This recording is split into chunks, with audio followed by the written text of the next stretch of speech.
I'm Sandesh Paudyal, a chartered accountant by qualification, student of economics, and a politician in progress. I get weird questions. Why are you into politics? You are a professional person. What are you doing in politics? What are you doing in that swamp where there is no getting out? But I really say to them, I am an optimist. I have a vision. And I really believe that our generation has what it takes to change the plight of our nation. We shall, it is not that we shall always be impoverished. It is not that we shall always be looked down upon. And as we have seen across the world, we can do that. We can change the paradigm. We can change the paradigm of development, prosperity, inclusive and sustainable development. I am an optimist because I believe in the change that we have undertaken. I believe that federal structure of our government. I believe in our republic structure of our government. I believe in proportional representation. And I believe in secularism. But sadly, that full optimism, full blown optimism, has slightly trickled down into an cautious optimistic view. Because of the recent happening in the political and economic scenario, I really think, are we in the right path of the learning curve? In this session today, I'll be talking about politics, economics, and the interlinkage between those two. As far as it goes, the most pressing question that I am asked is, what is your take on the day-to-day economic of the situation? Why is the stock market price not booming up? Or why is not the real estate market booming up? Why there is a huge trade deficit between Nepal and India, Nepal and China, and Nepal and the world in general? I get a lot of questions relating to these superficial issues. But what I really think is our problem is more fundamental. Our problem is more structural. We have not asked ourselves what is our identity as a nation. We have long been told that Nepal will be on the path of Switzerland, Nepal will be path on of Singapore. But is that our true identity? Do we have the institutional capacity? Or are we really interested in that model of development? That is a huge pressing question. And for me, the answer of which we have not found yet. That is where our most structural problem lies. And we try to take economy on a very superficial level, whereas this is what we call in finance asset and liability mismatch. Our problem is structural and fundamental, and our solution is very temporary. That is where the real problem is. Also, we should understand, as a nation, economy has been our priority only for the last 10 years. Before that, it was fighting against what you call an identity crisis. We were a subject in our own country. We became citizen only after 2072 constitution. That was what we were fighting for. We were fighting for right of women. We were fighting for right of Dalit. We were fighting for right of minority. We were fighting for our identity. And we were fighting for our role in the social fabric of Nepal. It is only been 10 to 12 years that we've really focused our attention on economics.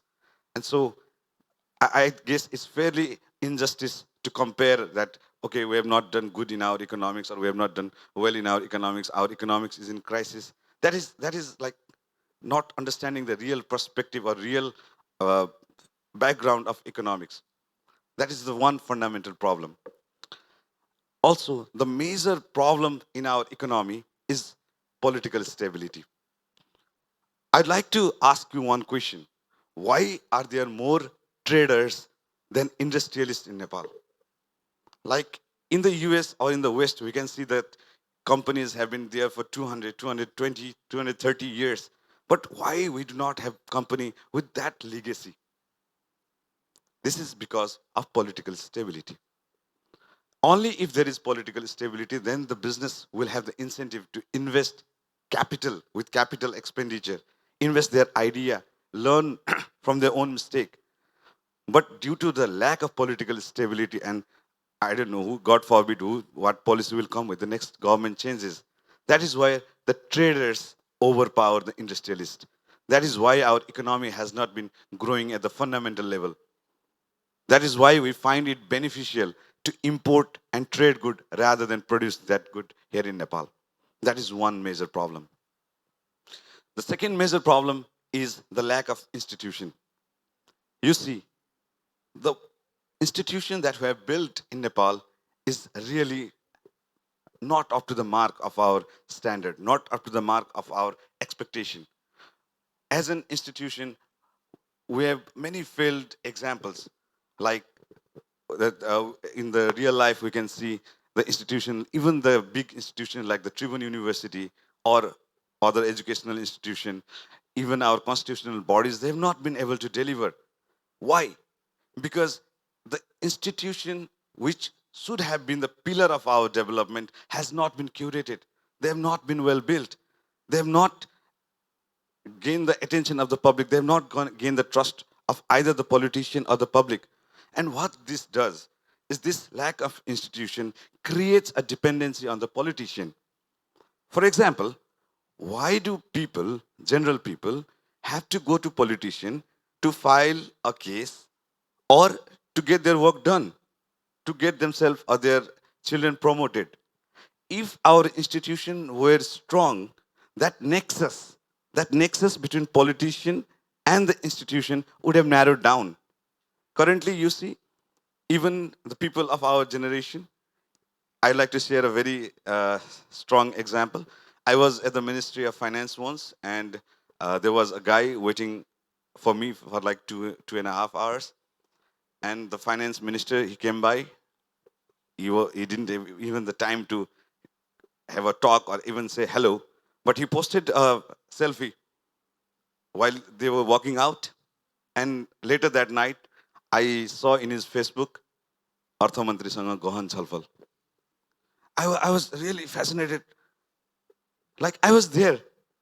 What was the motive behind that? And later he said me, if he did that, he would be a politician in his own village. Why is that? Because we have tried to build individualism over institution. We have tried, because we have come from monarchical mindset, we have tried to focus our attention on individual rather than gaining or rather than promoting our institution. This is why our institutional strengthening is not happening. This is why the problem our dad or mom faced in Tribhuvan University is the same problem that we have been facing right now. This is a major lack. This is the why our economy is lacking in the major sense. All the other things that are the derivative of this lack of political stability and the lack of development of institutions. This importance of institution has been highlighted in many developmental economic theory, especially by Darren S. Moglu and James C. Robinson in their book Why Nations Fail. So where they have compared developing economies all over the world. Also, what we need to understand as a country is that economic prosperity is not the culminating point. It's not an end point. It is a process. Like the past speaker said, it's a journey. It's a journey of ups and downs. It's a journey of institutional and collective learning. But what we tend to think is we think that as a, like there's someone who will press the button and our economic grows and become develops. Global experiences is that is not how economic development takes place. That is not how a country is developed. Also, the major thing on our economic front is the lack of institution, the lack of political stability, and the lack of common learning point has made us believe that we are not in the right path of economic prosperity, which has further dampened our spirit. Also, the financial and economic literacy, even in our youth circle, is very, like, I cannot say it is poor, but it's very disheartening to see that. Also, the academic institutions have not helped. Economics is so full of jargons. If I say, like, purchasing power parity ma yesto bhayo, tapeko GDP inflation, then they use so many heavy words that economy, the core concept of economy is like protected by dragon who tries to protect Daenerys Targaryen. Economy has been made like that. So In a real sense, economy is not that. Economy is just understanding what are your resources, how do you manage that. But it has been made so sophisticated, so complicated, that if you start talking economics, people will start dozing off. Oh, they are, oh, economics, so boring. As a teacher, my experiences is also like that. Whenever I try to talk about business, oh, like they are very motivated. Hashtag business, hashtag entrepreneur life, hashtag hustle, hashtag coffee, hashtag I love my work. But whenever I talk about economics, I try talking about economics, they are like, ah, this is bullshit. I don't need that. I remember when I was in class 8, my optional math teacher used to say, students are so busy, they have no time to study. We are also so busy complaining about economy that we have no time thinking about economy. So now I like to present some of my ideas on how I view Nepal going forward on economic terms. This is based on my analysis, my study, my observation, and it's kind of like my manifesto for a greater economic future. So what I think the fundamental thing is, we have to first acknowledge that we are not a resource rich nation. First thing, we are in a very bad economic shape. That might be our structural problem or the trickle down economy brought on by the global economic slowdown. Those are both probable. But what we need to understand is this is the resources that we have, and this is the resource we need to mobilize. So that acknowledgement of fact that we are not a developed nation, we have a limited resources, and we have to make use of this resource is the first thing I think we can do, that acknowledgement. And second thing, we need to be very bold, very brave, and very, how can I say, very giving, forward giving. Like, you see, we it is estimated that we save only 8.2 rupees per 100 rupees earned as a country. Why? Because our consumption spending has been swollen due to the remittance income that we have been getting.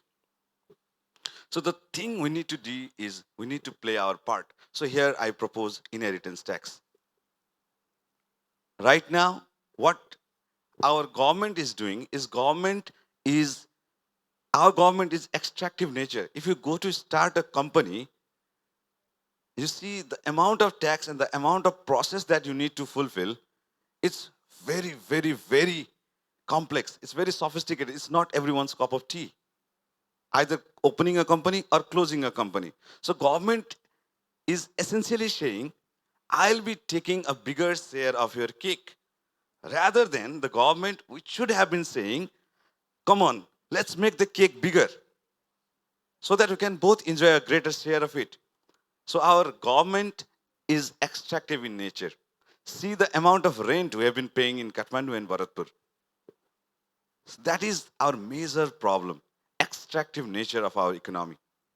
What we need to do is we need to acknowledge that economy is fundamentally built by this core thing of production and employment generation. And rent seeking mentality is not going to help on that. So, thus, inheritance tax. Second, my proposal on taking our economy forward is the establishment of contractual enforcements. See, the case of Premacharya, what was the major cause? The major cause was there is no institutionally contract enforcement. Even the big companies, they have not been enforcing their contracts. They have not been delivering their payments on time. They have not been moving that credit cycle on time. Why? Because our legal enforcements are very weak and on a very few, concentrated on a very few people. So my next proposal, establish a business court. Establish a business court where the decision will be taken quickly, where the decision will be not just pending for a long time, but decision taking quickly. My third proposal, access to finance. A recent study has shown that 75% of our wealth is concentrated on a very few people. The exact number can be debated, but the income inequality is very high. And what that does is it creates the space where finance is not accessible to all. And what this does is limits your opportunity to grow. So a big industrialist, they can enjoy the finance, whereas you as a young entrepreneur are having to force your way into that system in a very hard way. That is not justifiable. Another thing our country needs to focus, my fourth proposal, is establishment of a very interesting curriculum, a very practical curriculum on economics. You see, even our government campuses, government colleges, they have been focusing so much on technical education that they have been thinking, do hell with economics. No private college has been doing economics. So our curating this space, our students, they are not learning about economics. So I propose to put the curriculum of economics right from class 8 onwards. This will help us create a new beginning. There are many things that we can do on the economic front. The time is not on our side, but at the end, what I'd like to end my talk with is we'll need to understand that Nepal or any other country is unique in itself. While we were subject in our own country, the Westerners were talking about democracy, and some were even talking about culminating the democracy. While we are getting democracy just for the last 15, 20 years. While our forefathers were transporting vehicle through their arms, they were talking about atom bombs. So we'll need to put economy into perspective. Also, we need to understand that negative news spreads fast. We'll need to appreciate that there are many positive things happening. See our past speakers, they have been doing amazing things. See the development in the village level, they have been doing amazing things. See what federal structure has done to our country, what development process it has taken to the rural part of Nepal. That is amazing. If you see, there are amazing things being done. But what we have done what we have failed in understanding is like we believe in rumors. We believe in these negative facets of development that Nepal sakisako, Sri Lanka bhaisakyo. That is really not true. Really like to end my talk saying, let's work our way to make our country inclusive and sustainable in terms of economic development. Let's not forget we have our own set of community, we have our own set of culture and values when it comes to development. See the amount of family disintegration happening in the West while they are only talking about economic development. That is not inclusive development. We have to develop our own model of economic development. At the last, I'd like to say, भगवान त यहाँ कुदेर बनाइन्छ, ठोकेर पिटेर बनाइन्छ. देश अझै हामीले चाहिँ धेरै मेहनत गर्नुपर्ने छ. हामी आफूलाई पनि धेरै ठोक्न पिट्न बाँकी होला. Let's do that. Let's bear this burden. And I think history will appreciate and acknowledge us. Thank you.